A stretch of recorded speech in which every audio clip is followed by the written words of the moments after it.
అటు రుబ్బడి ఉడుకుతున్నాయి ఆ కాదు మంచి అటు ఏమనిపిస్తుంది నీళ్ళని చూస్తే మళ్ళా ఏమనిపిస్తుందా ఎవరు తెచ్చిండు వేరే కూడా కాదు ఆ కేసీఆర్ తెచ్చిండు అంతేనా ఎవరు రేవంత్ రెడ్డి గారు ఇడిచినాయి నీళ్ళు ఇవి రేవంత్ రెడ్డి తెచ్చిండు అంతేనా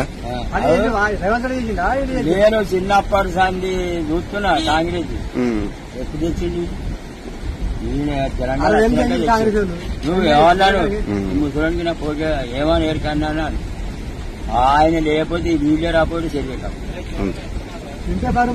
మా కడుపుండా తింటున్నామయ్యా ఈ నీళ్ళు వచ్చింది నేను నాకు నలుగురు కొడుకులు ఒక్కొక్క దగ్గర 600-700 బోర్లు వేసిన వాళ్ళు ఈ నీళ్ళు వచ్చింది 20 ఎకరాల భూమి ఉన్నది అంతా కాస్తాయి. ఇప్పుడు ఏం పేరు పాప నీ పేరు? మన్నరాజే. ఎక్కడ ఏ ఊరు మీది? ఇట్లపురం. ఇట్లపురం.